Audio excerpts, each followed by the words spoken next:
a story, a fantastically true story, from the files of Herbert A. Philbrick, who for 9 frightening years did lead 3 lives: citizen, communist, counter-spy. And who has now revealed for the first time his secret files concerning not only his own activities, but also the current activities of other counter-espionage agents. For obvious reasons, the names, dates, and places have been changed, but the story is based on fact. Philbrick brings you the story of a counter-spy who investigated a seemingly minor situation and discovered treason.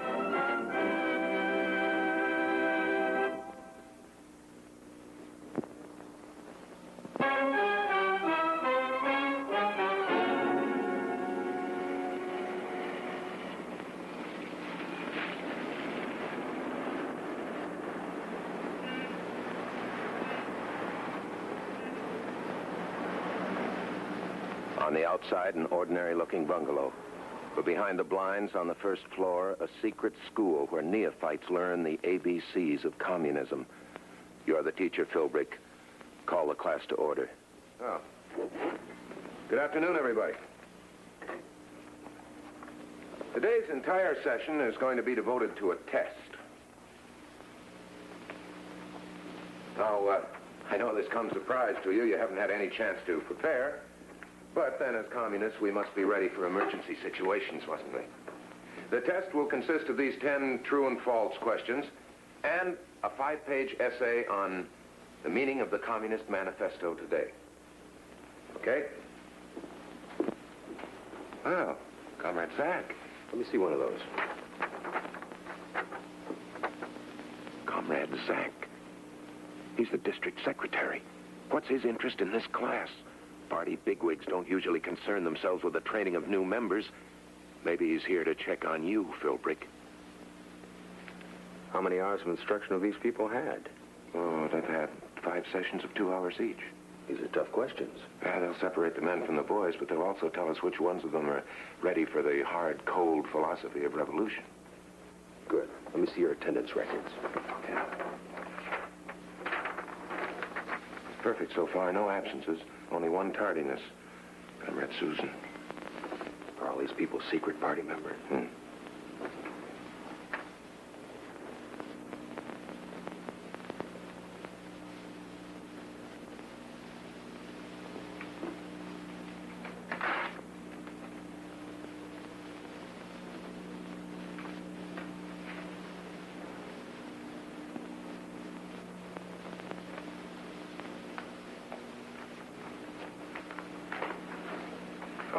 Class won't be dismissed for another 10 minutes. You better spend that time checking this over. I'm sorry, I have to leave now. I have an appointment. Just a minute.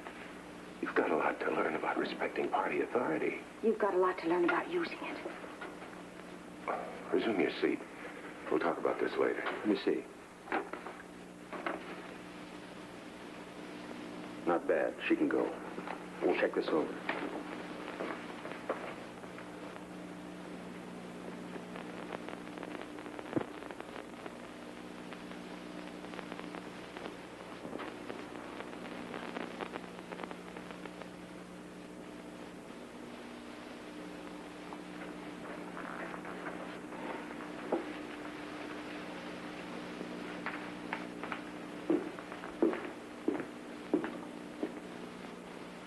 Comrade Herb, I'm sorry I overruled you in regard to Comrade Susan.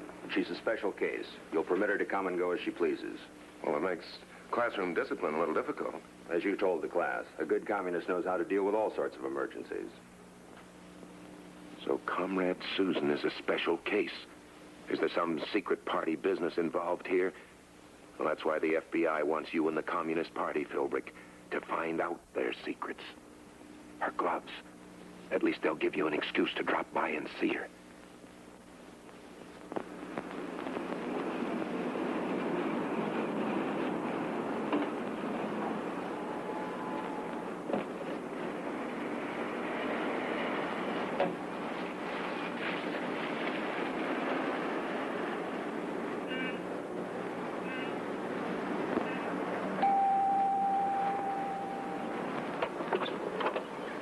Is this Susan Fraser's apartment? Name's on the door. Oh, I'm a friend of hers. Well, I'm her fiancé. Oh. These are her gloves. Sue? What is it, dear? Oh, Are these yours? of course, darling. Where did you leave them? Oh, what difference does it make, dear? This is my fiancé, Wally Dunbar. This is... Oh, I'm Arthur Trowbridge. I'm glad to know you. I'll bet. You still say you were shopping? Why, of course, darling. Did you have to bring these here? I was just trying to be helpful. Helpful. You made me late with that surprise exam. When I got home to fix dinner, he'd been waiting for a half hour. I finally convinced him I was downtown shopping and got too late in the rush hour crowd. Now you show up with these. That girl has some special importance to the party. But what?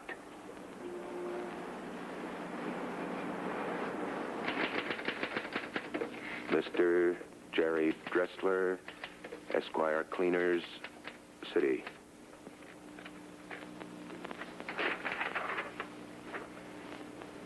However, it doesn't seem likely that Comrade Susan's fiancé, Wally Dunbar, is involved in any communist scheme. If he were, why would she conceal her party membership from him by telling him she went shopping? I will continue to observe her at future class meetings, although after today's bad start, it may prove difficult. Herb Philbrick. Hope the FBI can use this report, Philbrick.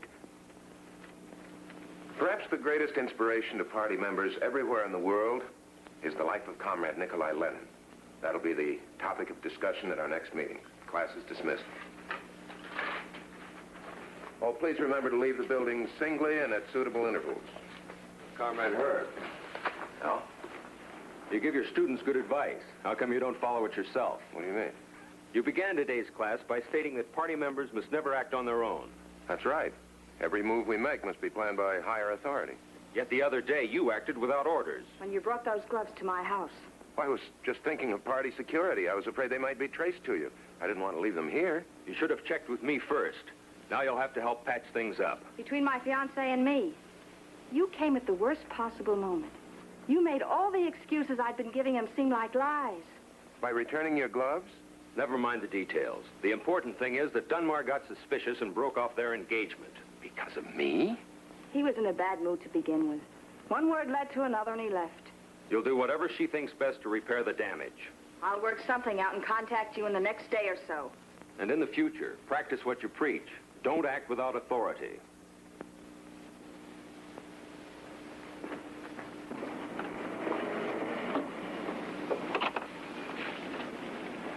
You're taking a beating, Philbrick, but you're learning things. Now you know that Susan's romance is a party assignment. Why?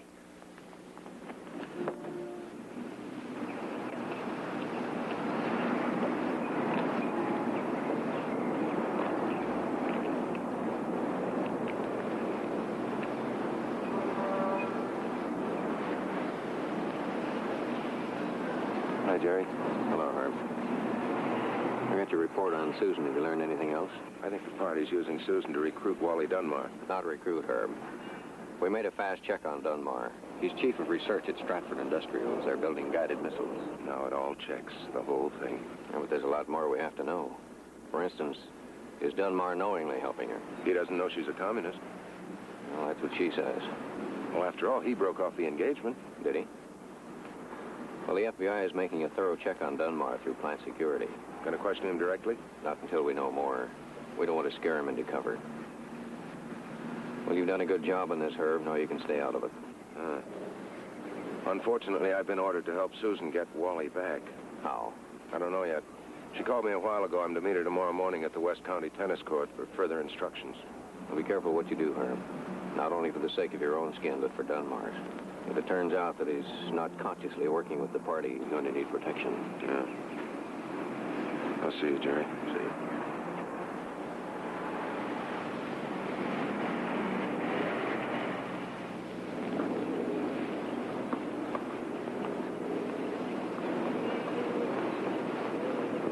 It's almost 10:30 now. Now you know exactly what to say. Yeah, I think so. How do you know he'll show up? He comes here every Saturday morning. This is where I first met him. Let me know what happens.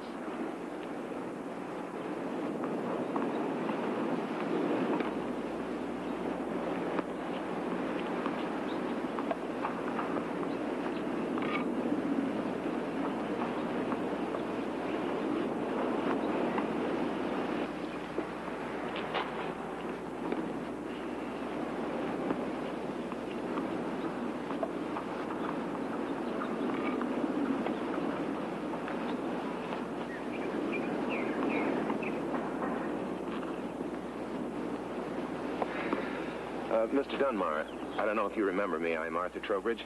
What do you want? Well, Susan told me you play tennis here every Saturday morning. I'm no champ. I'd rather not have a gallery. Susan tells me you've broken off your engagement. Look, I didn't come down here to shoot the breeze. I just want you to know I think you're making a mistake. Susan and I are just friends. So what? That day I returned her gloves. She really had been downtown shopping. I was with her. Why didn't you say so then, instead of acting like a couple of conspirators? Well, you kind of caught us both off guard. You're telling me. Look, the thing we were trying to keep from you was Well, what? you promised not to let on to Susan that I told you. Told me what? She was shopping for a wedding present for you. I was helping her pick one out. She wanted it to be a surprise. To Wally with all my... Where's the rest of it? Well, the jeweler hadn't finished it yet, but when I heard you'd broken off on my account, I went downtown and picked this up to show it to you. Hey, Art, I've been an awful heel. Not as much of a one as you'll be if you let on to Susan that I showed this to you. Oh, don't worry. When she gives it to me, I'll act real surprised. Then you'll call her? Just as soon as I can get to her phone. Now, you must think I'm an awful child flying off the handle the way I did, but... Well, it's my work. Secret government stuff, and just too much pressure. Some of the fellows come down with ulcers. Others, like myself, just get nervous and suspicious and just impossible to live with. I'm terribly sorry. Congratulations, Philbrick. Nice job of setting up a loyal American for a spy.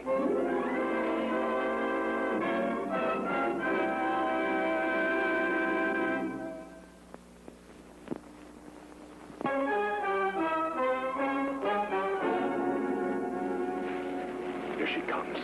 Comrade Susan, an expert at dreaming up convincing lies. A girl with her sights aimed high at top secret information. Waiting for me? Well, I just thought I'd check on the results of my talk with Wally. It was perfect. Oh. Anything else I can do? Just stay away from now on and forget what happened. You'll stay away, Philbrick, but you won't forget. And neither will the FBI. They're already at work on a new book called Susan's Diary.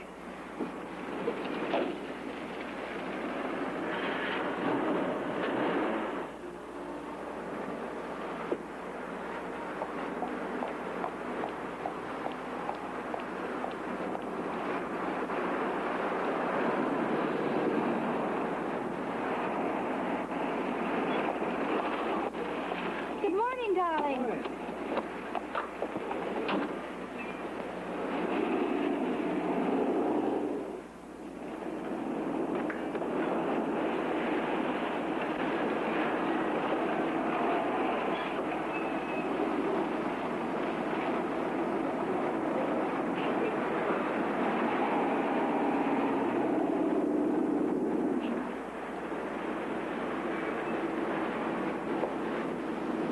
Monday, Dunmar drove her to work.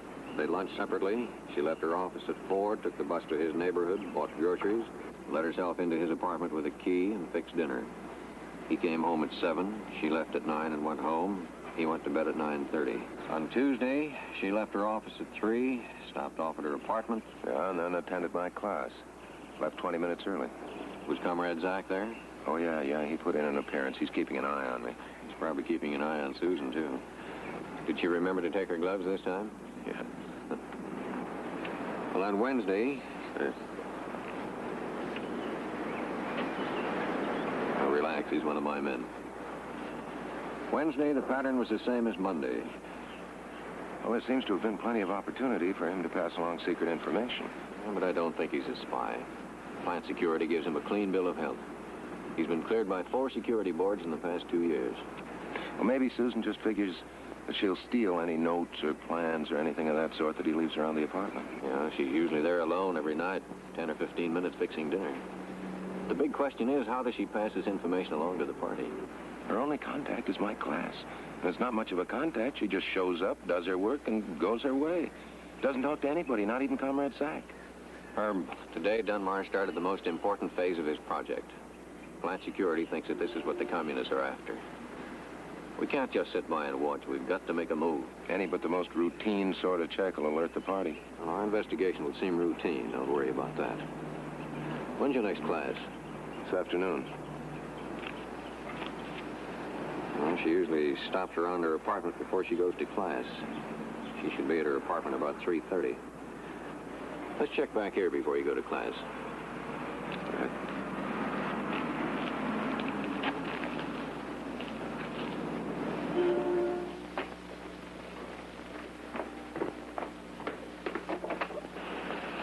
Miss Fraser? Yes? I'm from the FBI. May I come in? Why, of course. I won't take much time. I'm just making a routine check on a Mr. Wallace Dunmar. Oh, he's my fiancé. Yes. How long have you known him? About 6 months and 4 days. Would you care to make a statement regarding his loyalty to the United States? Gladly. His loyalty is absolutely unquestionable. Thank you.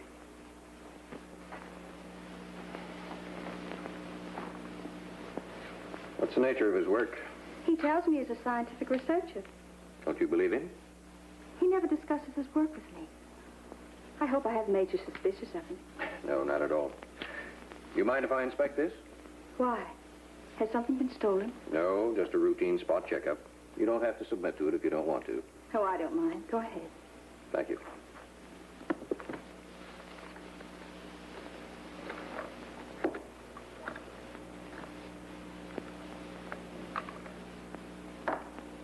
All right. Thanks. If there's anything else, please don't hesitate to call on me. I won't.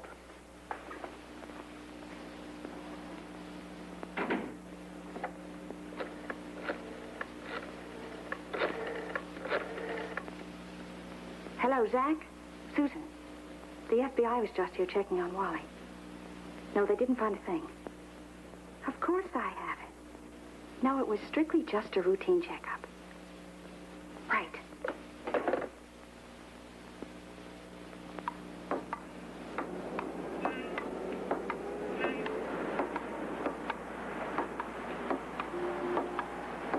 You've played this game before? A little bit.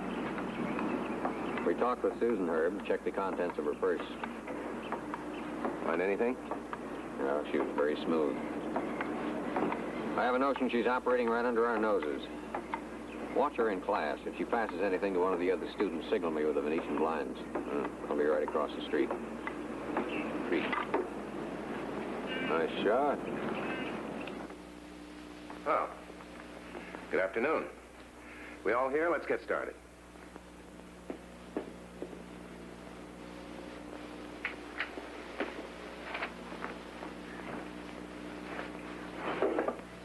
Today, we're going to take up the topic of capitalistic imperialism.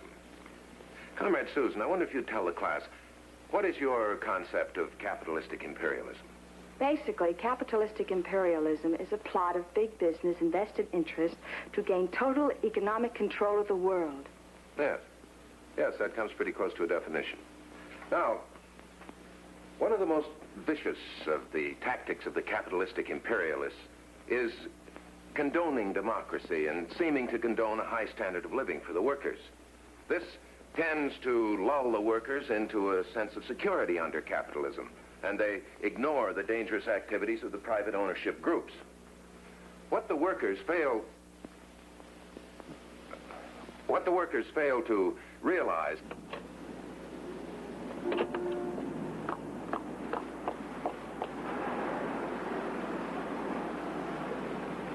in a soft democracy is that once the cartels of the world get control of all the world's economy, that high standard of living is going to be jerked right out from under the workers.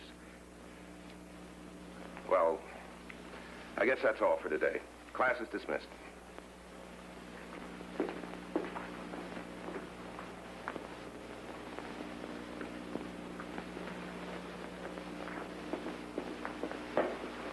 What happened there, Philbrick?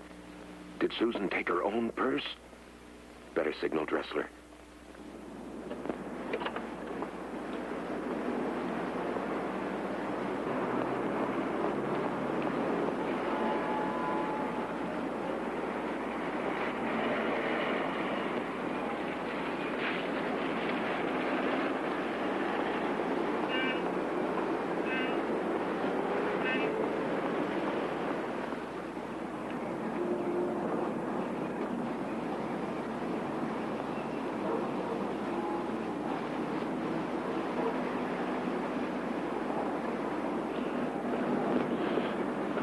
Jerry. Hi. Sorry to keep bothering you, Herb, but you were right. We picked up that woman when you signaled with the Venetian blinds. She had Susan's purse. I wasn't sure they switched purses. It was just an educated guess. All we need is another educated guess. What was Susan passing along to this other woman? We questioned this woman last night for hours. She claimed she picked up the wrong purse by mistake. I've gone over all this stuff thoroughly, and I can't find a thing. Well, maybe the switch was a mistake. Well, that's what we want to know is in here. Let me see it. Well, it's Susan's handwriting, I think. Dear Emily, thank you so much for the darling sweater. I'm insanely jealous that I can't knit 1/10 as well. Love, Mary. Mary? And the address is a phony, too. We checked it out. There's no return address on this envelope. This letter wasn't even meant to be mailed. You suppose that message could be in code, Herb? Golly, I don't know, Jerry. I don't know much about party codes. Well, I'll send all this stuff over to the lab. Have them try to decode the letter.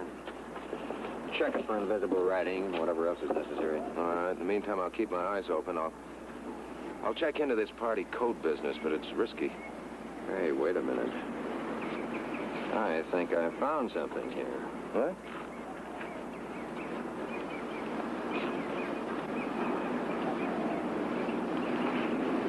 A microfilm negative. That's a negative? Sure, I've seen them only half that size. Now we can make an arrest.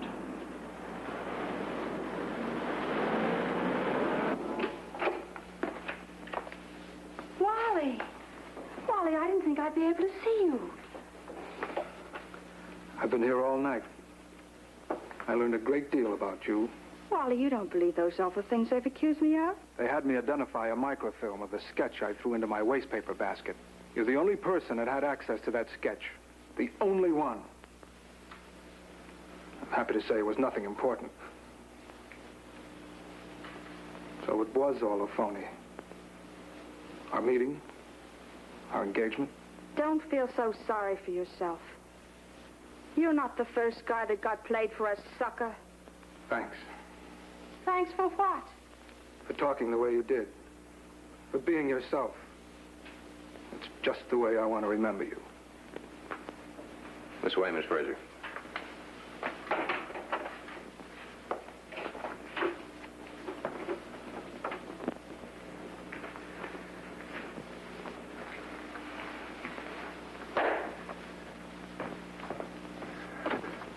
What's up? You got my message. Good. Where's your class roster? Right here. I'll take it. Here it is. Good. Your other class records? Well, there's this grading sheet. Hey, what's the matter? What's happened? It's an extra. Just hit the streets. Espionage? I thought I heard a newsboy yelling something about this. The plot was discovered by an alert FBI agent during a routine security investigation of Dunmar, his relatives and friends. They arrested Jane, too, right outside here the other day. So your class is discontinued till further notice. Wow. Well, here. You better take these notes for a lecture I was preparing. All right. Get going and keep out of contact with the party until you're contacted. I have to stay around here and close up. Does the FBI suspect me, too? No. Comrade Susan has brains. She didn't implicate any of us. We're still in business.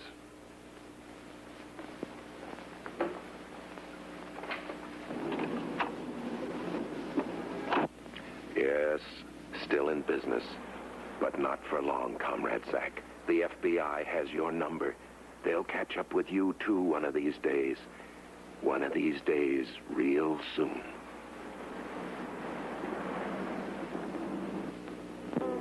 Next week, we'll bring you another story from the files of Herbert A. Philbrick.